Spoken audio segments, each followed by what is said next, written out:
साथियों नमस्कार। साथियों आज के वीडियो में हम सीखेंगे कैशबुक हम कैसे बनाएं। 2022-23 की हमें कैशबुक तैयार करना है।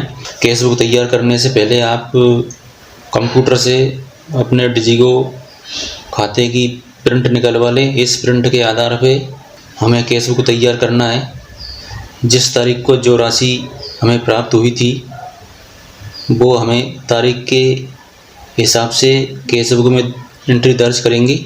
हमें पिछले वर्ष आदेश प्राप्त हुआ था, इसमें हमें आकस्मिक निधि 10,000 रुपये।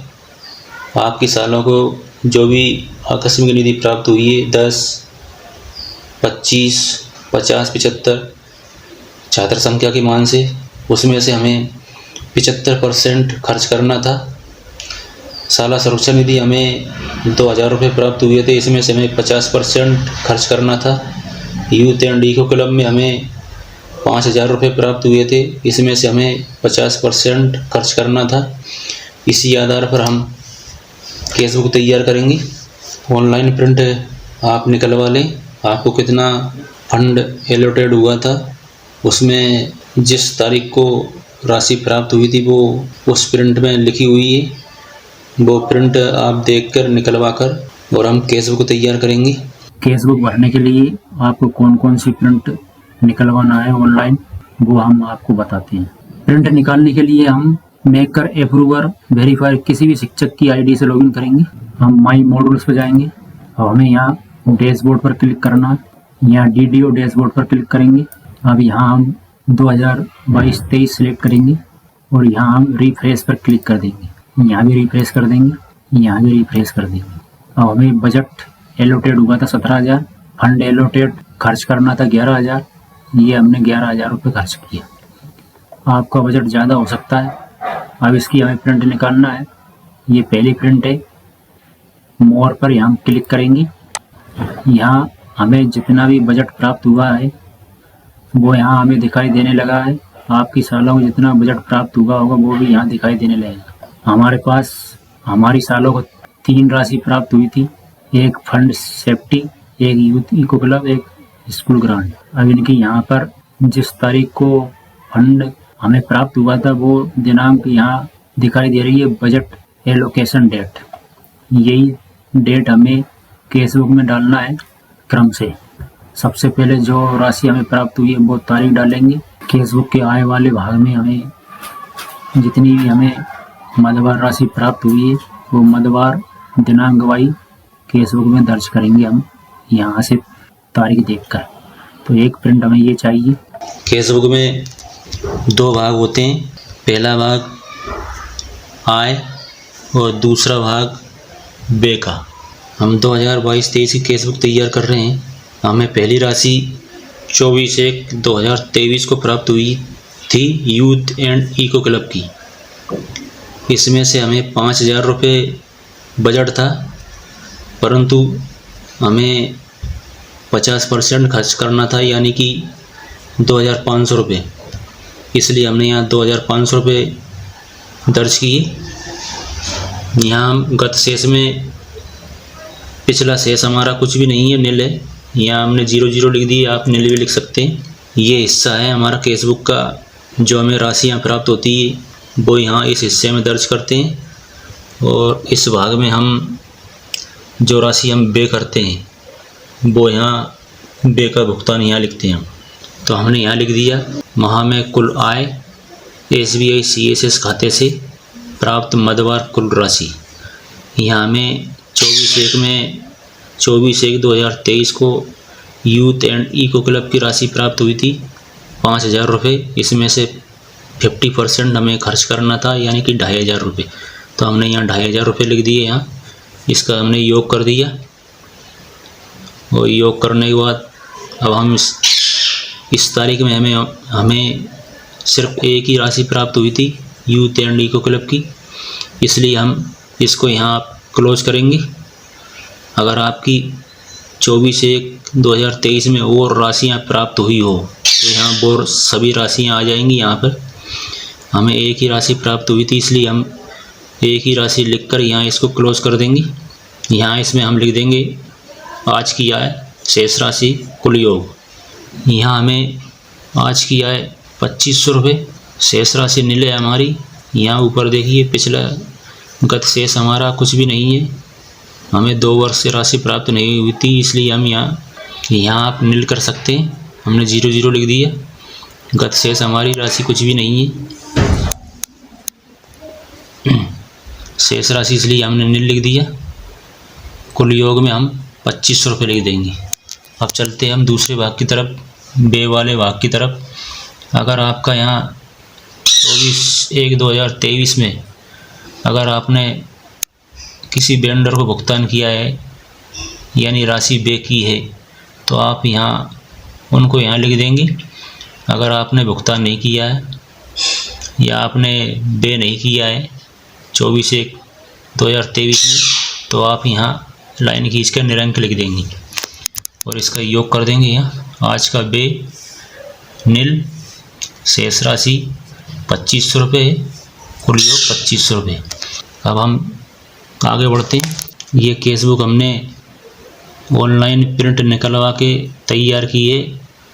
उसमें हमें जिस तारीख को हमें राशि प्राप्त हुई थी वो डेट लिखी हुई है, उस डेट के आधार पर हमने केस बुक तैयार की है। अब दूसरी राशि हमें 28/1/2023 को प्राप्त हुई थी। ये राशि है साला सुरक्षा निधि। साला सुरक्षा निधि हमें 2000 रुपये प्राप्त हुए थे। इसमें से हमें 50% खर्च करना है, यानी कि 1000 रुपये। इसलिए हमने यहाँ 1000 रुपये लिखे। गत शेष राशि हमारी 2500 रुपये है। ये देखिए गत शेष जो हमें यूथ एंड इको क्लब की प्राप्त हुई थी, ये शेष राशि 2500 रुपये ये यहाँ आ जाएंगी। गत शेष राशि 2500 रुपये। इसके बाद साला सुरक्षा निधि हमें प्राप्त हुई थी 2000 रुपये। इसमें से हमें 50% खर्च करना है, इसलिए हमने 1000 रुपये लिख दिए यहाँ पर। इसका हमने टोटल कर दिया यहाँ। इसके बाद अब 28 तारीख में हमें एक ही राशि प्राप्त हुई थी। 28/1/2023 को हमें एक ही राशि प्राप्त हुई थी, इसलिए हम यहाँ इसको अब क्लोज करेंगे। अगर आपको 28 तारीख में और भी राशि यहाँ प्राप्त हुई हो तो वो यहाँ इसी आधार पर वो भी यहाँ उनको दर्ज कर दें और योग कर देंगे। हमें एक ही राशि प्राप्त हुई है 28 तारीख को, इसलिए हमने एक ही राशि को लिख के और यहाँ इसको हम क्लोज करेंगे। आज की आय 1000 रुपये, शेष राशि 2500 रुपये, कुल योग दोनों को जोड़ दिया हमने 3500 रुपये हो गए हमारे। अब हम दूसरे भाग की तरफ चलते हैं, बे वाले भाग की तरफ। यहाँ भी हम वही दिनांक लिखेंगे 28/1/2023। अब इस तारीख में हमारा कोई बे नहीं हुआ है, इसलिए हमने यहाँ निरंक लिख दिया। आपने अगर खर्च किया है तो वो उन बिलों को यहाँ लिख देंगे, उनका नाम, जिस भी वेंडर को हमने भुगतान किया है वो लिख के उनकी राशि यहाँ लिखते जाएंगे। हमारा इस तारीख में कुछ भी बे नहीं है, इसलिए हमने निरंक लिखा। तो इनका हम योग कर देंगे। आज का बे हमारा आज का बे नील है। शेष राशि, ये शेष राशि यहाँ से ये शेष राशि लिखी हुई है, ये शेष राशि यहाँ पे आ जाएगी। शेष राशि 3500 रुपये। अब इसको जोड़ देंगे हम तो कुल योग हो गया 3500 रुपये। इसको हम जोड़ देंगे यहाँ कुल योग, तो ये हो जाएगा 3500 रुपये। अब हम केस बुक के अगले भाग, अब हम केस बुक के दूसरे पेज पर चलते हैं। यहाँ हम गत शेष राशि में 3500 रुपये लिख देंगे। हमारी गत शेष राशि 3500 रुपये है। अब यहाँ हमें तीसरी राशि प्राप्त हुई है 30/1/2023 को। ये राशि है साला आकस्मिक निधि। इसमें हमें बजट प्राप्त हुआ था 10,000 रुपये। आपको हो सकता है आपकी दर संख्या ज़्यादा है तो आप 25,000, 50,000, 75,000 इस तरह से आपको राशि प्राप्त हुई हो। इसमें से हमें 75% खर्च करना है, इसलिए हमने साला निधि हमें 10,000 प्राप्त हुई थी, इसलिए हमने 75% का हो गया 7,500 रुपये। तो हमने यहाँ 7,500 रुपये लिख दिया। ये हमने ये टोटल कर दिया। अब इस तारीख में हमें एक ही राशि प्राप्त हुई है, इसलिए हम इसको यहाँ क्लोज कर देंगे। अगर आपको 30 तारीख में और दूसरी राशि यहाँ प्राप्त हुई तो वो भी यहाँ दर्ज कर देंगे और उनकी एंट्री यहाँ कर देंगे। अब इसका हम योग कर देंगे। आज की आय 7,500 रुपये, शेष राशि 3,500 रुपये। ये 3,500 रुपये शेष है हमारे। और कुल योग दोनों 7,500 रुपये, 3,500 रुपये दोनों को जोड़ देंगे 11,000 रुपये हो गए हमारे यहाँ। अब हम बे वाले भाग पर चलते हैं। जो हमने डेट यहाँ आय वाले भाग पर लिखी है 30/1/2023, वही तारीख हम यहाँ लिखेंगे बे वाले हिस्से में 30/1/2023। इस तारीख में अगर आपका खर्च हुआ है तो वो यहाँ बिलों की एंट्री कर देंगे। यहाँ हमारा खर्च कुछ भी नहीं हुआ, इसलिए हमने यहाँ लिख दिया निरंक। और निरंक लिख के इसको हमने यहाँ क्लोज कर दिया। आज का बे नील है हमारा, शेष राशि 11,000 है, कुल योग 11,000 हो गया हमारा। ये तो हुआ हमारा जो हमें राशियाँ प्राप्त हुई है उसको हम दिनांक वाई कैसे दर्ज करेंगे। अब चलते हैं, हमने जितने वेंडरों को भुगतान किया है उन वेंडरों की भी आप ऑनलाइन प्रिंट निकलवा लें।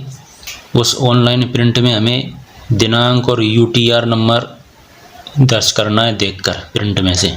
उसमें से हमें उस प्रिंट में हमें ये देखना है जो अप्रूवर शिक्षक है उनके द्वारा बिलों को जो अप्रूव किया गया है उसमें दिनांक लिखी हुई है, वो दिनांक हमें देखकर यहाँ दर्ज करना है। उसी दिनांक को हम बिल भुगतान करेंगे, यहाँ ऑनलाइन केसबुक में दर्ज करेंगे, चढ़ाएंगे। तो हमने प्रिंट निकलवा ली है। दूसरी प्रिंट हमें निकालने के लिए माई मॉड्यूल्स पर क्लिक करेंगे। यहाँ हम रिपोर्ट्स पर क्लिक करेंगे। यहाँ हम फंड डिस्बर्समेंट पर क्लिक करेंगे। यहाँ हम प्रिंट पेमेंट एडवाइस डिटेल पर क्लिक करेंगे। यहाँ हम फाइनेंशियर में सन सेलेक्ट करेंगे। हम 2022-23 की प्रिंट निकाल रहे हैं। 22-23 सेलेक्ट करने के बाद रिपोर्ट जनरेट पर क्लिक कर देंगे। 2022-23 में आपने जिन जिन वेंडरों को भुगतान किया है वो यहाँ वेंडरों की संख्या दिखाई देने लगी। यहाँ से आपको फाइल अप्रूव डेट ये जो दिखाई दे रही है, इसी डेट को हमें बे में दर्ज करना है वेंडर वाई। सबसे पहले जिस डेट में चेक के द्वारा जिन वेंडरों को भुगतान किया गया है वो डेट लेंगे। इसके बाद अगली डेट नहीं, बढ़ते हुए क्रम में हमें केसबुक में डेट डालना है और उनका हम योग करते जाएंगे। तो ये वाली डेट चाहिए हमें, इसलिए हमें ये प्रिंट निकलवाना पड़ेगा। हमारे सारे बिल अप्रूवर शिक्षक के द्वारा एक ही डेट में अप्रूव किए गए हैं। आपके अलग अलग डेट में भी हो सकते हैं। तो डेट वाई हम केसबुक में डेट दर्शाएंगे। हमारा एक ही डेट में अप्रूव है सारे बिलों का भुगतान, इसलिए हम एक ही डेट में हम केसबुक में उनकी एंट्री करेंगे। आपके केसबुक में ये हमें 2 प्रिंट चाहिए। हमने दोनों प्रिंट निकलवा ली और प्रिंट निकलवाने के बाद हम केसबुक तैयार कर रहे हैं।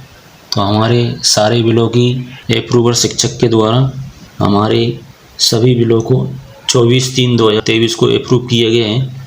अब यहाँ गत शेष में हम लिखेंगे 11,000 रुपये। 11,000 रुपये शेष है हमारे, वो ही यहाँ गत शेष में हम लिख देंगे। गत शेष राशि 11,000 रुपये। 24/3/2023 को यहाँ हमें राशि प्राप्त नहीं हुई, इसलिए यहाँ हम इसमें लिख देंगे इस वाले भाग में निरंक, क्योंकि यहाँ हमें राशि प्राप्त नहीं हुई। अब चलते हैं हम बे वाले भाग पर। अब बे वाले भाग पर हमें 24/3/2023 वही दिनांक लिखना है यहाँ भी। और इस दिनांक में जितने भी बिल अप्रूवर शिक्षक के द्वारा अप्रूव किए गए हैं वो सारे बिल यहाँ हम दर्ज करेंगे क्रम से। ये आप ऑनलाइन प्रिंट निकलवा लें, इसके बाद ही यहाँ दर्ज करना है क्रम से। अगर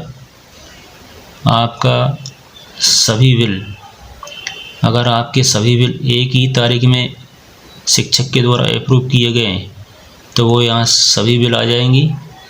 अगर आपके बिल अलग अलग तारीख में अप्रूव किए गए हैं तो आप दिनांक वाई हिसाब से उनको केसबुक में दर्ज करेंगे। हमारे सारे बिल एक ही दिनांक को अप्रूव किए गए हैं शिक्षक के द्वारा, इसलिए हमने सभी बिल यहाँ क्रम से दर्ज कर दिए हमने। आपका जो भी बिल है, जिस मद का बिल है, आप उस मद के हिसाब से वेंडर दुकानदार का नाम लिख के और या मद का नाम भी खोल दें कोष्टक में। ये UTR नंबर भी लिख दें आप, जो आप ऑनलाइन प्रिंट निकलवाओगे उसमें UTR नंबर भी लिखा हुआ है। आप वेंडर का नाम लिख के और उस मद का नाम भी कोष्टक में खोलते जाएं, जिससे हमें आसानी होगी कि ये उस मद का बिल है। इस तरह से आप अपने सभी बिलों का, इस तरह से आप अपने एक ही दिनांक को अगर अप्रूव किए गए हैं तो उन सभी बिलों को यहाँ एंट्री करना है। हमारा पहला बिल है इको क्लब का 2500 रुपये, ये हमने 2500 रुपये लिख दी। दूसरा बिल है हमारा सुरक्षा निधि का 1000 रुपये का, ये 1000 रुपये लिख दी हमने। तीसरा बिल है हमारा साला निधि का, ये हमने कोष्टक में मदवाई हमने राशि खोल रखी है, ये हमने लिख दी है 2250। ये भी हमारा साला निधि का है, ये हमने यहाँ लिख रखी है। ये हमारा ये भी साला निधि का है, ये भी हमने लिख दिया। तो इस तरह से हमने ये सारे बिल लिख दिए यहाँ पर। और लिखने के बाद यहाँ इसको अब हम क्लोज करेंगे अपनी केसबुक को। यहाँ हमने लिख दी आज का बे। आज का बे इन सभी को जोड़ देंगे तो 11,000 हो गया हमारा शेष राशि। अब शेष राशि मिल है हमारी यहाँ पर, क्योंकि हमारा शेष राशि 11,000 रुपये थी और 11,000 रुपये हमारी बे हो चुकी है, इसलिए हमारा यहाँ शेष राशि नील आएगी यहाँ पर और कुल योग हो जाएंगे 11,000 रुपये। ये हमारी 2022 की केसबुक है। हमें फंड एलोटेड हुआ था 11,000 रुपये। आपका जो भी फंड एलोटेड हुआ हो वो आप उस हिसाब से अपनी केसबुक तैयार करें। हमें 11,000 रुपये फंड एलोटेड हुआ था, इसलिए हमने ये 11,000 रुपये उसकी बे हो चुकी है। अब हमारा शेष राशि नील हो चुकी है। यहाँ आपको दिखाई दे रहा है वाउचर नंबर। यहाँ आपको इस वाले कॉलम में वाउचर नंबर में आप लिख देंगे, आपके बिल पर आप वाउचर नंबर डालेंगे। हमारा ये पहला बिल है, इसलिए हमने ये 01 लिख दिया। दूसरा बिल 02, तीसरा बिल 03, 04, 05। आपके जितने भी बिल हो आप इसी तरह से उसको बढ़ते क्रम में लिखते जाएंगे। साथियों, ये था हमारा वीडियो 2022-23 की हम केसबुक कैसे तैयार करें। अगर केसबुक लिखने में आपको कोई समस्या आती है तो आप डिस्क्रिप्शन में अपना कमेंट ज़रूर लिखें। दोबारा भी देख लें आप इसको।